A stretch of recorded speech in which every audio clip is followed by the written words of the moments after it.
Are you a business owner looking for real advice and input? You're in the right place. From concept to launch to growth, funding, and beyond. Welcome to Startup Hustle with your hosts. One once sold a business for $150 million. The other, the author of $1 Million Bedroom. Here are your hosts of Startup Hustle, Matt DeCoursey and Matt Watson. 1, 2, 3, 4, 3, 2, 1. 'Cause no one can do it like we do it, like we do it, like we do it. And we're back. Another episode of Startup Hustle. Matt DeCoursey here with Matt Watson. Hi, Matt.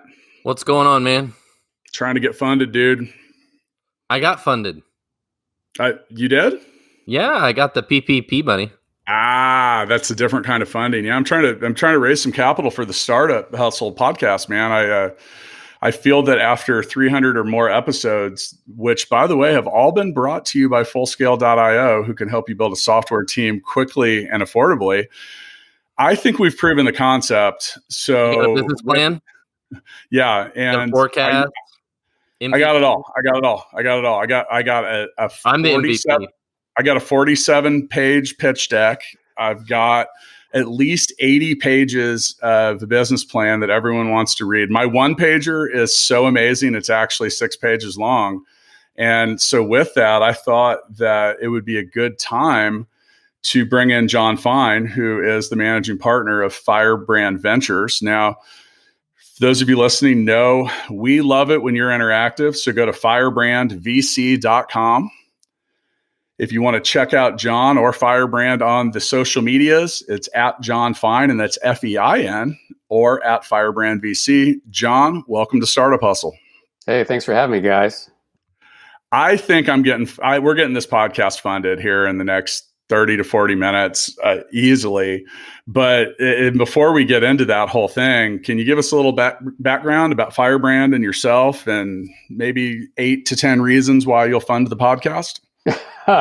Yeah. So Firebrand's been around since 2016. I founded it in August of 2016. Prior to that, I was managing director for Techstars here in Kansas City for 3 years. Prior to that, I worked for a healthcare company, which initially was called Prescription Solutions.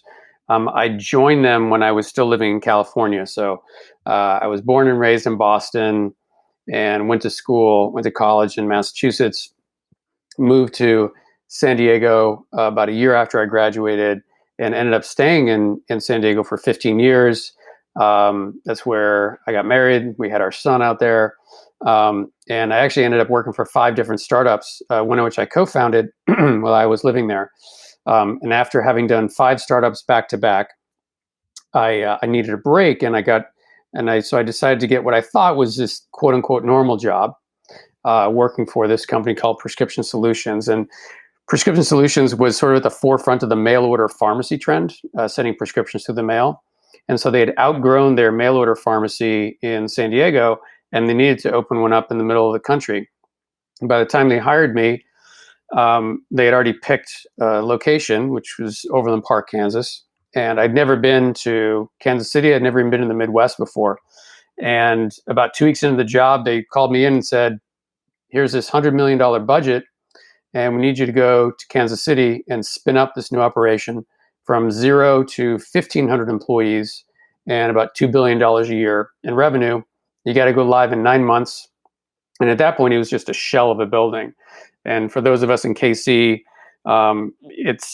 people ask me all the time where it is, and it's still very much in production and chugging along. It's right near the corner of 115th and Metcalf in Overland Park, and it's right across the street from the Sprint campus. And so that was my quote unquote regular job. Instead of this regular job, it really turned out to be commuting from San Diego to Kansas City and spinning up this operation, and we did. So we when I walked into the building, it was a shell of a 300,000 square foot facility, and 4 years later, we had 1,500 people working out of there, and it was doing about $2 billion a year in revenue. So that was my first post startup job, and then they got acquired by United Health Group for $8 billion in the middle of that project. And then I started running the largest projects for United. So also sort of multi-year, multi-billion-dollar infrastructure projects. But, it's a different story when you go from something that feels very entrepreneurial to something that feels very corporate. And so I kind of just grinded out a couple of more large projects for United. And then I started just showing up to startup events in Kansas City and meeting people. And that was in like late 2011, early 2012, which actually was a great time to engage with the community here. And I just started meeting people and networking, and it took about a year to figure out sort of what I was going to do next. But I actually ended up going right from United Health Group to Techstars in 2013. So that was sort of my progression. So you've actually practiced the science and then coached it and now funded it. I'm just curious before we get more into the whole scene of venture and everything right now, is which one of those do you like the best? They're all stressful for different reasons. Yeah, never a dull moment with any of them. The thing that gets me out of bed every morning, and I think the same is true for my Firebrand teammates, is just working with great founders and trying to help them however we can. That is by far the most energizing parts of our job. Sure, it's exciting when you invest and you do well in an investment and you do well for your limited partners in your fund, but that's sort of this shot of adrenaline that maybe fades a little bit. What really keeps me going personally is just interacting with great founders. So, obviously the whole scene of startups, venture, business, life have changed recently. Now, there are, we've recently published some episodes that covered who some of the winners and losers are in regards to industries. Obviously, every business and everybody personally is affected differently. Now, with that, is this changing scene? Is that changing your approach to investment? Are you interested in chasing certain things and no longer interested? Like where are some of those dramatic shifts, or what's the money going to follow? Yeah, it's an interesting period because mostly of the uncertainty, right? Like people really don't know when things are going to get back to normal or even semi-normal. And so you have some investors that are pouring money into, companies and sectors that they think are really going to benefit from this new situation we're finding ourselves in. We don't profess to read the future. We don't have a crystal ball. We don't know when there's going to be a vaccine and everyone's going to feel great about being in crowds again and being back in the office again. Having said that, there's probably some sectors that we're not super comfortable with right now, right? Obviously, it's tough for any startup that's in travel, hospitality, energy, sectors like that, to be raising capital right now. I think that's a tough road. And they should probably be looking for alternative sources of funding versus venture capital.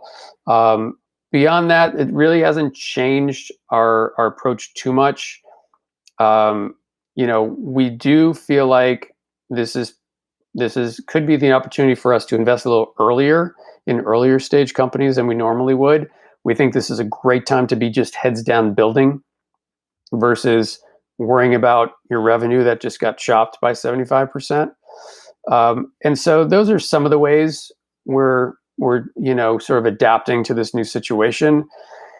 But, man, it's just really uncertain. And so we're just keeping an open mind and, along with our founders, and just trying to adapt, on a week to week basis as to what's going on. The most important thing for us is we're still active. And I know, it's almost become like a joke on social media that all these VCs are saying they're open for business. We are open for business. We just closed on our second investment in our new fund. So we made 2 investments in the last couple of months, new investments, and we're making a bunch of follow-on investments in our existing portfolio companies. So I think that's the most important thing, is we think it's a great time to be investing in the right types of founders, in the right types of businesses. And we're certainly not going to stop, unfortunately, or, no judgment on any other VCs that aren't doing that. But I'd say, unfortunately for founders, there are quite a few VCs that don't feel comfortable making investments right now and are basically frozen. And so it just all adds up to, as we all know, a really challenging time to raise money. What are your thoughts here, Mr. Watson?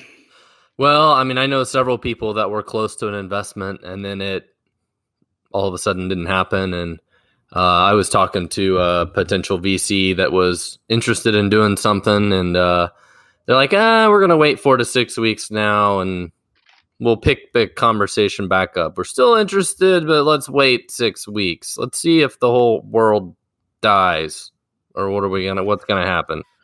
Right? Like, and rightfully so. Everybody's like, it's just day by day. What are we doing? And luckily for my business at Stackify, our revenue is pretty flat, right? But I had another company I invested in. They emailed me this weekend. They're in the event space. And they're like, well, we furloughed every single employee. Our revenue is now 0. We have a few dollars in the bank, and we don't know what the fuck we're going to do. I mean, that sucks. That's hard. But I mean, that's the reality. That's the reality. That's the world that's the world you live in. And certain, we've talked about that a lot recently, and also talking about, John, you mentioned something, time to put your head down and build. I mean, we've used the analogy recently that, when the wind's blowing, you put your sails up. When it's not, you take them down and you patch them up. And with that, there is some opportunity there. I mean, there's entire industries that are built around creating opportunity out of failure or adversity or crisis. At Full Scale, we have an interesting opportunity to work with a whole variety of types of clients, and the ones that are in the telespace and online collaboration, any type of logistics or stuff like that. I mean, when I talk to them, they're like, dude, I don't even have time for this call.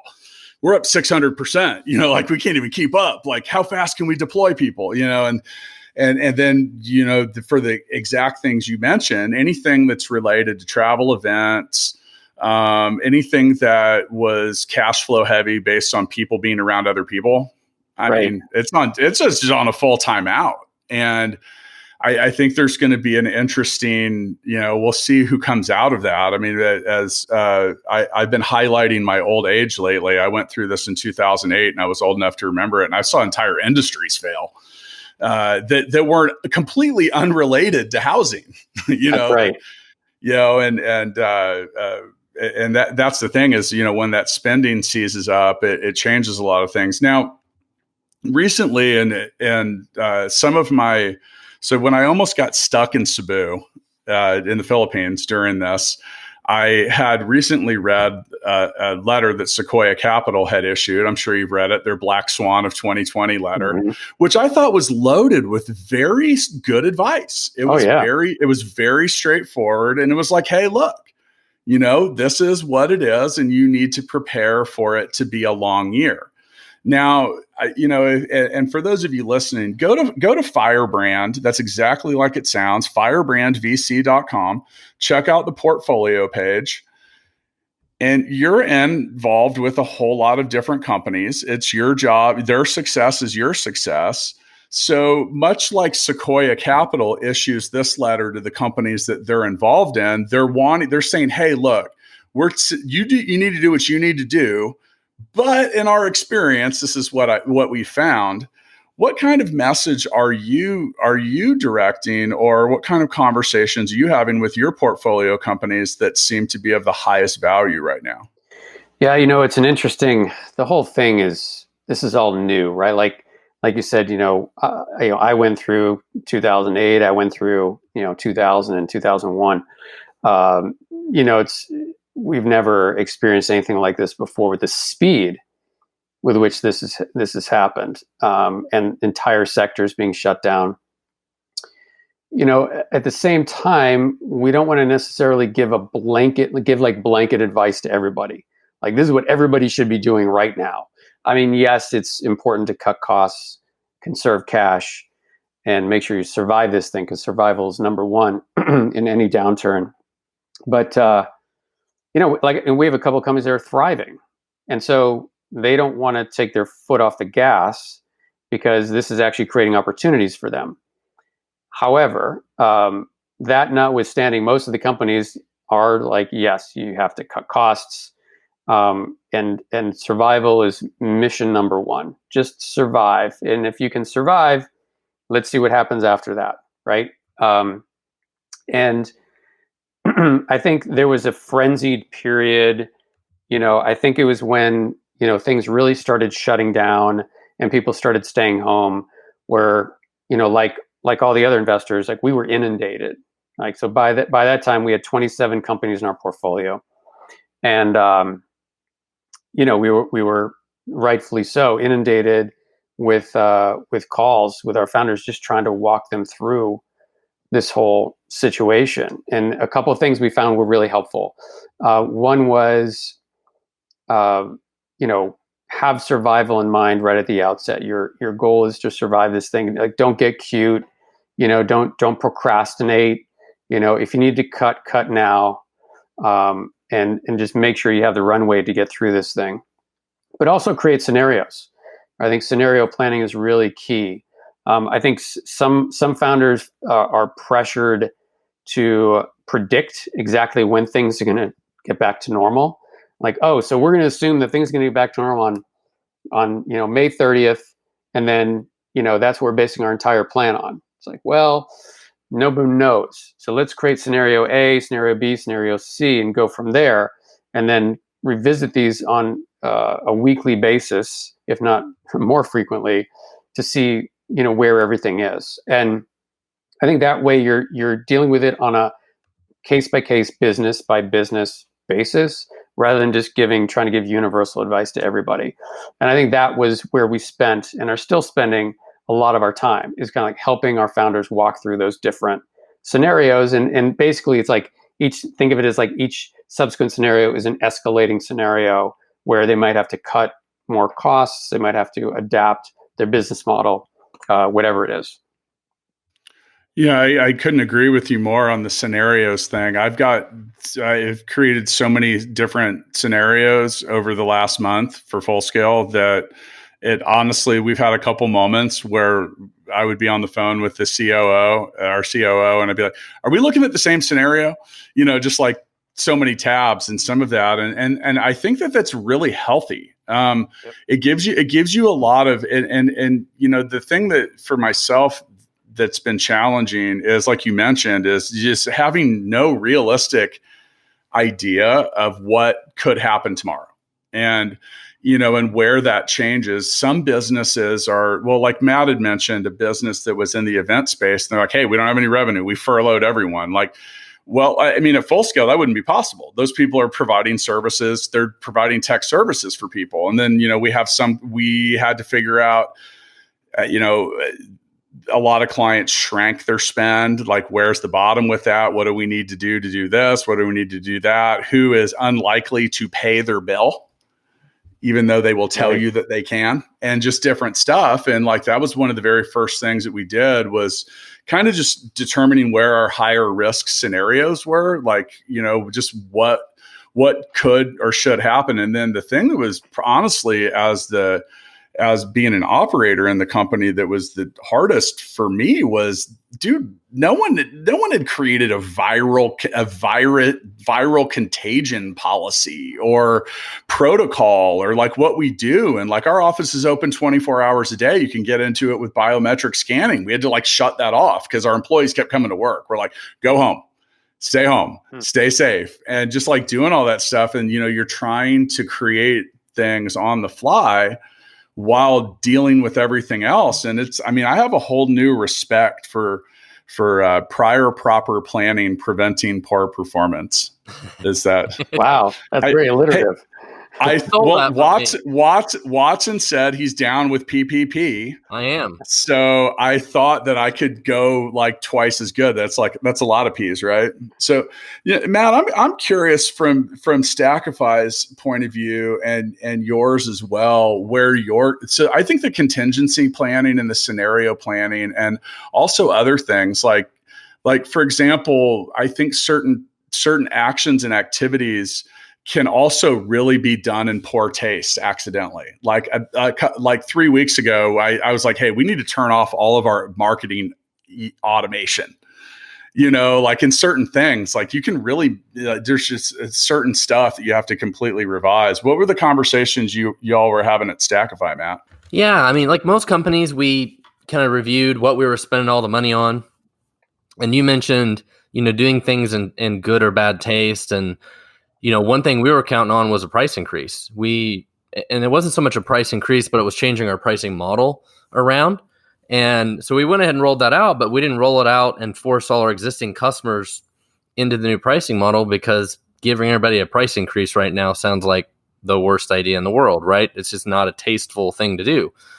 But on the expense side, we cataloged what we spent all our money on, how much we spent on hosting and marketing and advertising and all these different things, right? And what you quickly figure out is a lot of it doesn't add up to a whole lot. If you spend $100 here, $200 there, or whatever, it makes sense. But when you add them all up, it may only be $5,000 a month. And when your payroll's like $300,000 a month, and all of a sudden you got to make huge cuts, unfortunately, payroll is a lot of time the biggest thing there is to cut, which is really what you don't want to cut. So, we've been fortunate because our business and has been relatively flat, and we were able to get the payroll protection funds as well. So that was a huge, help as well. We're not growing like we thought we would. And like a lot of startups, right, you kind of invest and spend money expecting to see the growth that comes from it. So then, you spend all this money, you don't get the growth. It's like, uh-oh, now what? So, you have to kind of reformulate the plan. And, but so far we're cut a few expenses, but haven't had any changes to our team. We got the whole team intact still. And like John said, we're a little bit just heads down. Let's get some work done and get through this on the other side. I think overall, I think PPP was a Hail Mary for a lot of people, because you mentioned here's the thing is both at full scale as well. It prevented it at least gave a little bit. Well, we say the Hail Mary. If you're going to throw the Hail Mary pass, you got to have some time in the pocket. Well, in full scale, you can't just get sacked right away, right? Yeah. Full scale hired somebody in Kansas City like 1 week before this shit happened. I don't know if that guy's ever even worked in our office before. That's interesting to mention. So, and we had given that job offer just before March 1st. None of this was really a real feeling. I was on my way to the Philippines, and it's funny because we have a new sales director who I have yet to meet in person. Yeah. Wow. And so I haven't had the opportunity. So, and he started on March 23rd, and that was an interesting.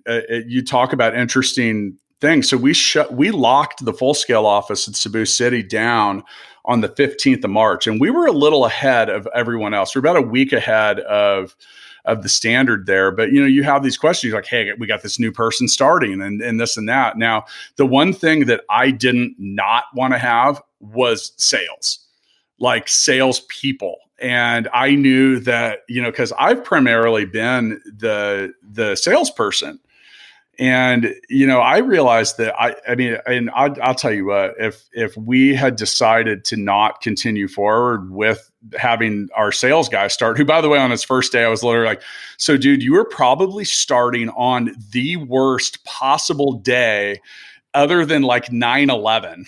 That's right. I was like, and with that, I had to draw back my own expectations though. And you talk about that. I was like, I got to be honest with you, man, like you, as great of a salesperson as I hope that you are, I don't have very high expectations. And you talk about building, we actually use those first couple weeks to really do a lot of stuff that it was kind of a maintenance mode kind of thing. You talk about patching the sales. So it was like, this is a good opportunity for us to really get on the same page, to create some processes, to do a few things, to start figuring out who we want to approach, when and where. And some of that was back to that assessment of where are we just chasing nothing, and like us, I don't know, like they might not have concerts for a year to a year and a half.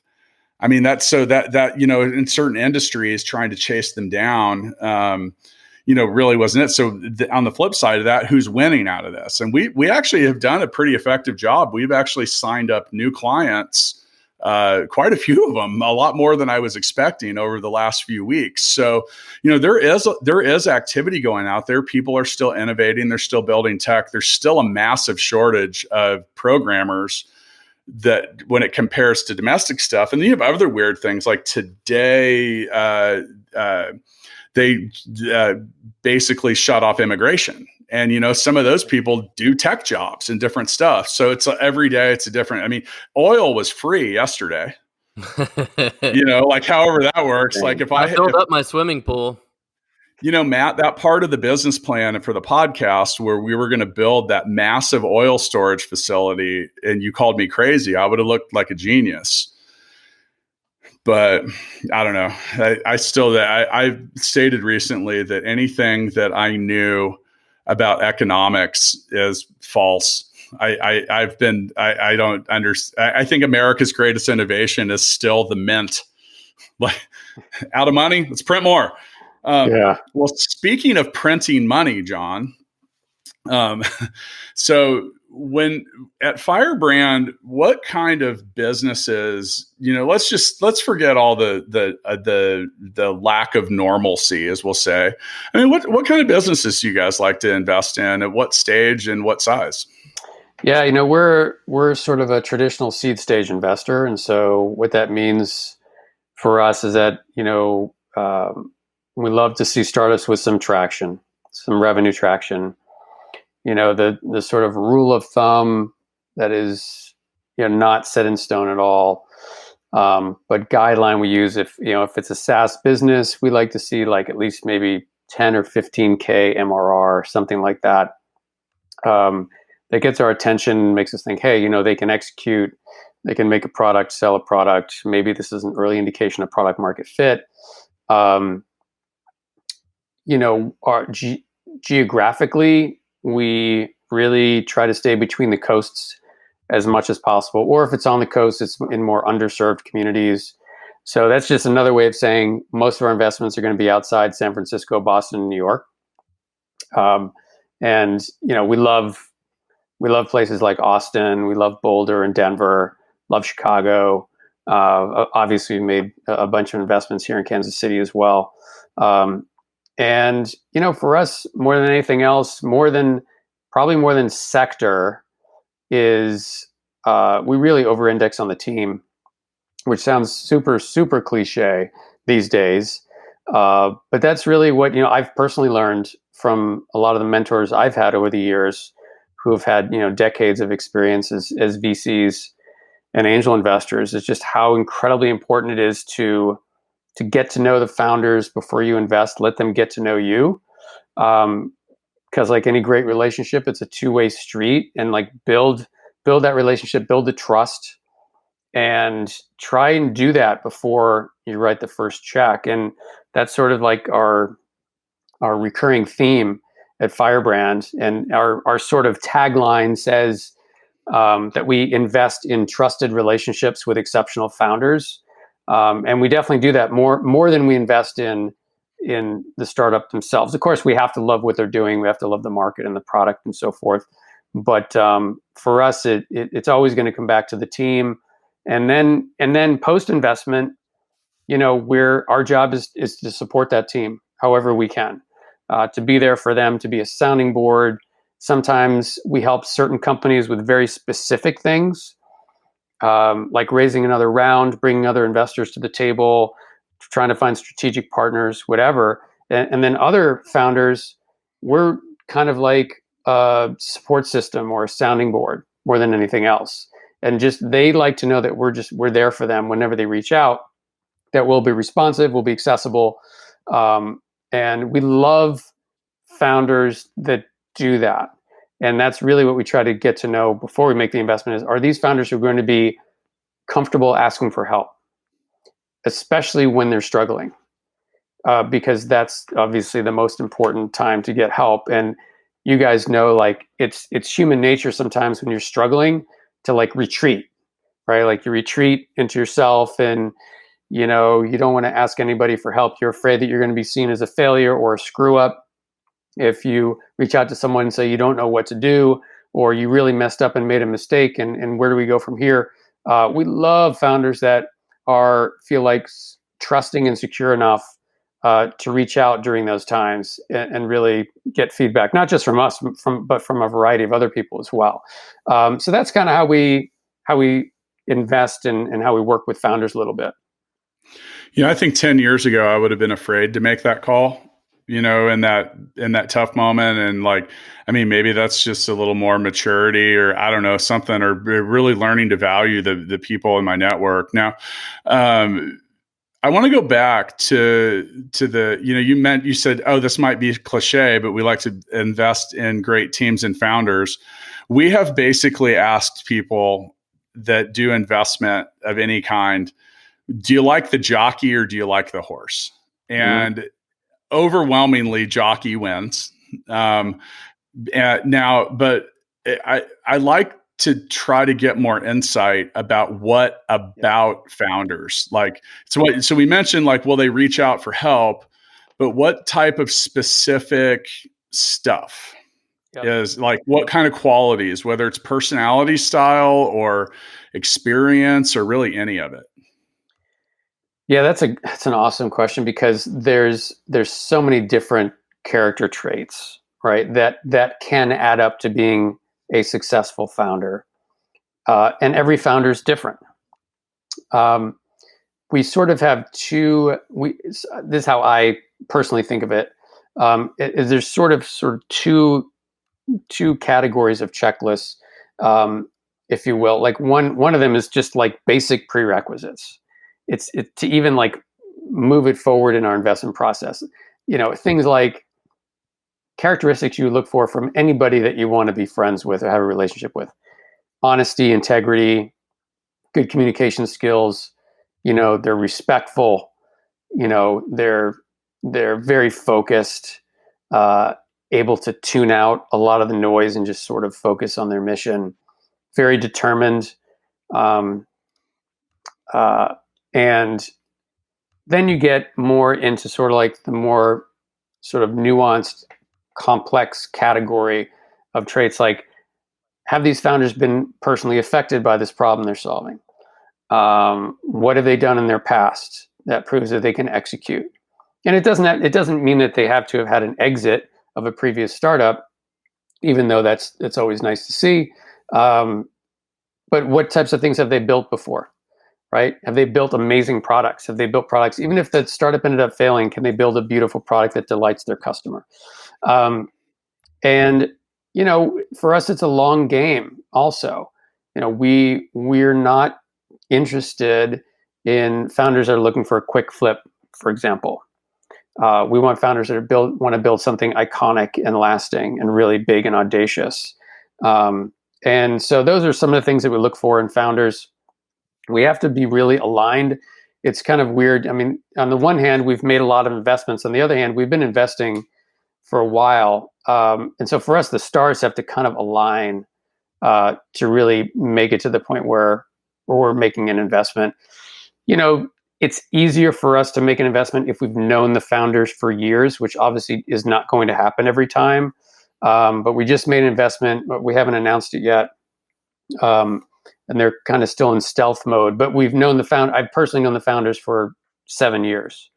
And so, and they had a nice exit in their previous company. And so to us, that's the ideal, but knowing that's not always going to happen, we try to accelerate that sort of relationship building during our evaluation process.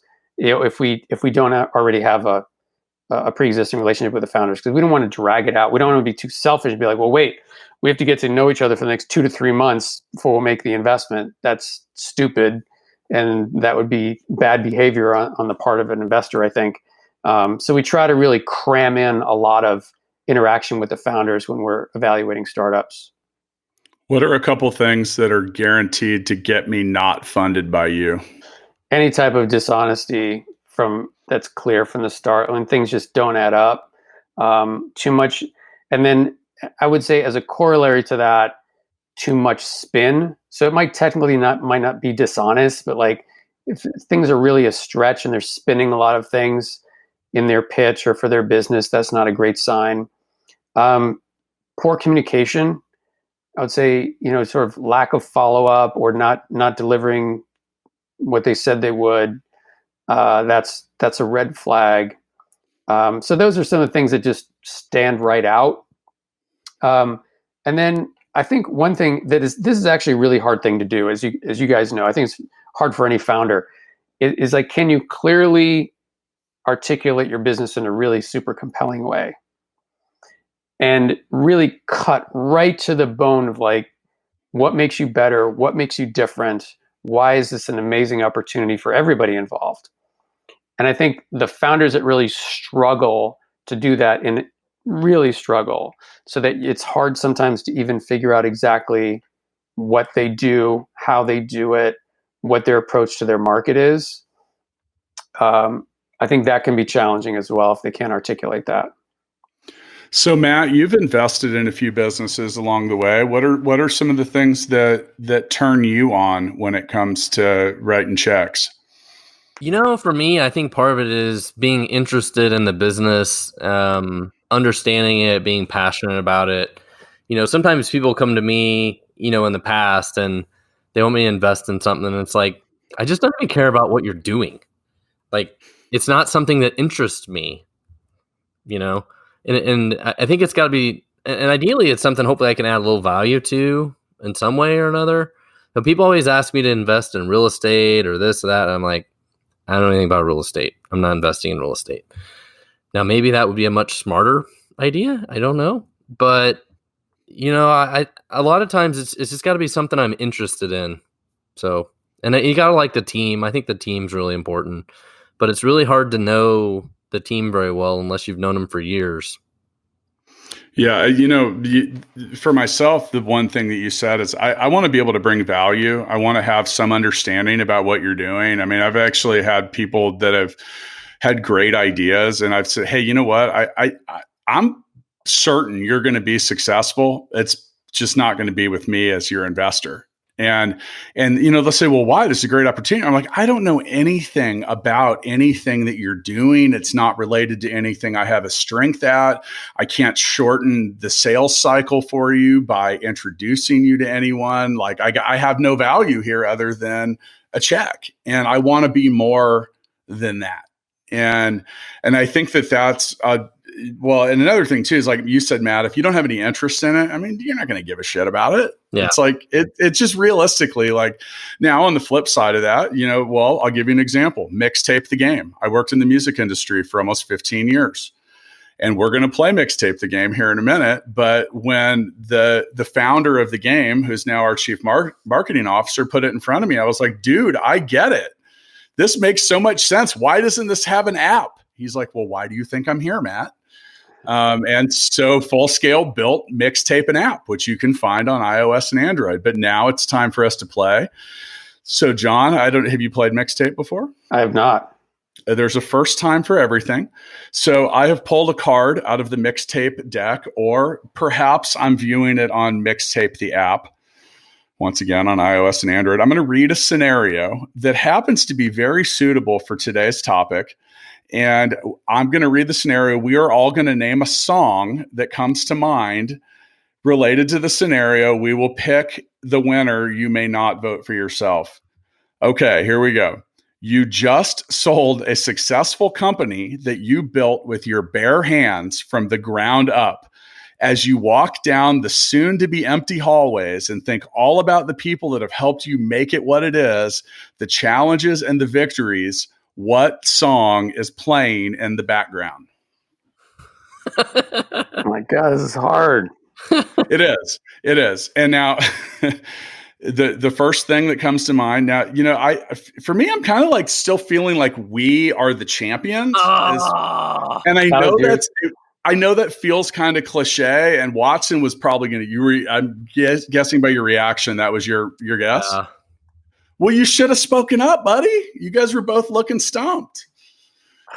This is so hard. I should have a bunch of answers to this. Well, then you just got to throw one out there.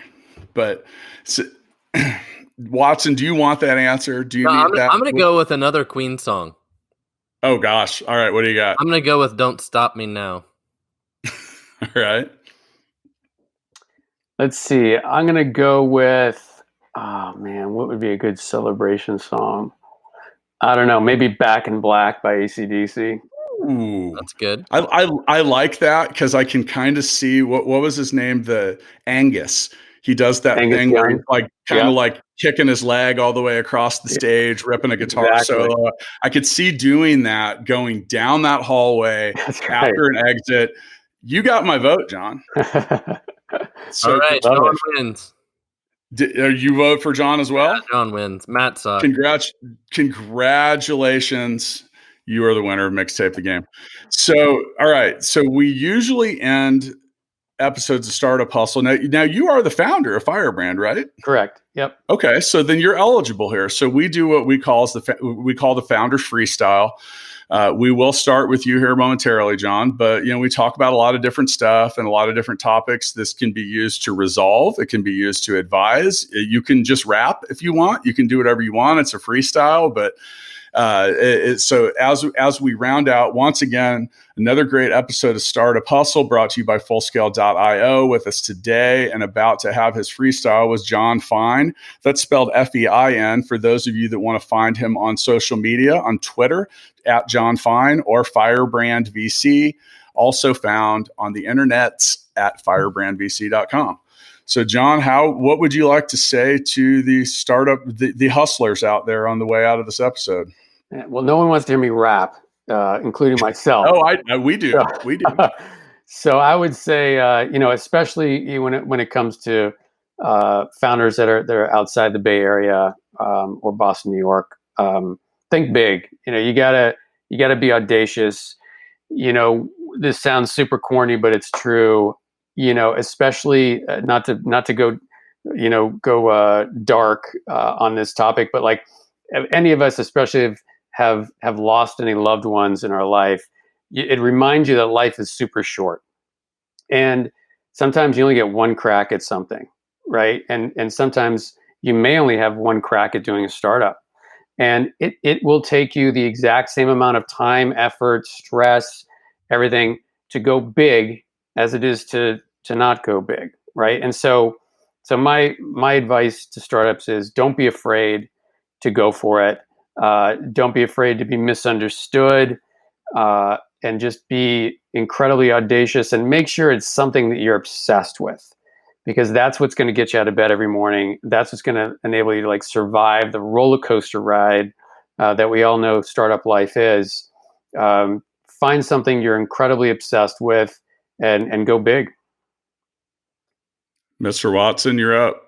I always say the same thing he did, but I always use just the word passionate about, right? Like, as a founder, we all wake up once or twice a week, or we get to the end of the day once or twice a week, and we're like, why are we doing this shit? I should be drawing unemployment for an extra $600 a week right now. Would be way better. Just kidding. But it's hard. It's stressful. It's crazy. But being passionate about it is the only thing that gets you to wake back up the next morning and continue the dogfight again. And I think that's absolutely one of the most critical things. And I guess my other thing to add today is for those that are wishing that John would invest in your company to hang in there. It might be a few more weeks or months. And, I know a few people in that boat that are hoping the VC world's going to come back around. And yeah, DeCoursey mentioned the Sequoia thing earlier that said their recommendation was you needed 12 to 18 months of runway, because it may be 12 to 18 months until kind of normal VC investing capital kind of comes back around. So for those that are out there thinking about raising money, I wouldn't be counting on it right now. I'd have plan B and C. It's good advice. Thank you. Thank you, Master Watson. Matt's known as Master Watson here on the podcast. John, you said something that's been a recurring theme in and around things that I find myself saying, and also am highly open to conceptualizing. After you go to firebrandvc.com and John looks at your deck and has a meeting with you, don't be afraid to sell him on your big dream. Like what can this be? Like it's different than what it could be in a year, but what do you really see it being?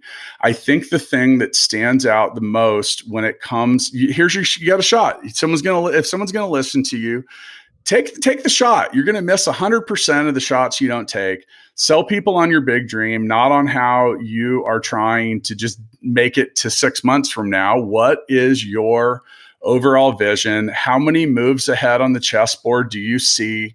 What are the different scenarios? What are the different options? How much have you thought it out? Now, you use the term obsessed. I think the obsession part is going to lead to all those different scenarios. They're going to lead to you thinking it out. That's how you get 6 moves ahead on the chess game. The great chess masters of the world are thinking 3, 4, 5 moves ahead. And that's because they have literally, you talk about scenarios, they've considered them all. They've considered them all. Like most people don't realize that there are 7,700 different chords you can play on a guitar. Like, I mean, that's scenarios. Like it's the whole thing. There is a level of depth and thoughtfulness that you will find if you really get deep into the people that have been the most successful. They are borderline obsessive. They're walking the line between being a genius and being fucking crazy. Yep. And it really is true. And are you obsessed or are you driven? It depends who you ask. But those are the people that get up, they get up off the mat, they bounce off the ropes, they go over the top rope, and they come off the top rope at the times that they need to do it. So, I mean, it really, like, don't throttle your own ambition for the sake of conventional approach. Like, and John, I'm just curious, and normally we would end right here, but would that approach get your attention in a presentation more so than like, well, I need this tiny amount of money to get me through 6 months? Yeah. Oh, definitely. And you'd be surprised at how infrequently that actually happens. We don't hear a lot of, it doesn't matter where the startup's from. We don't hear a lot of huge, big visions. And when we do, it's exciting. Like it doesn't even matter. The beautiful part is everyone knows, like, who knows what's going to happen in 5 to 10 years? Nobody knows. The exciting part is how the founder's thinking about it to be, in some, really significant position back, doing something really special by then. So yeah, I mean, when we hear that, it's awesome. I mean, it's rare to find people that have that sort of vision at all. That's right. A lot of people don't have like that kind of product vision of where something is going. That's true. They don't, the understanding that they can see themselves as being part of it. Mm-hmm. I mean, sometimes you can look at something like AI and be like, "Oh, this could be fucking huge." Well, are you a part of that, or are you just someone that's saying that that's what other people will use? I mean. There's a big difference in that. And, and for those of you that listen to Startup Hustle regularly, first off, thank you. And thanks, John, for taking time to talk to us today. This was amazing.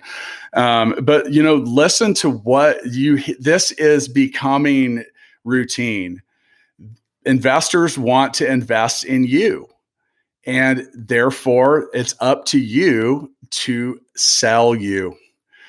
Based on that, I'm going to get busy writing my pitch because I still got to throw this in front of John. I'm thinking that he'll probably start by listening to 300 to 400 episodes of Startup Hustle, see if we're on to something. On my list. Anyway, yep. Thanks, John. Thank See you you next time. Guys, appreciate it.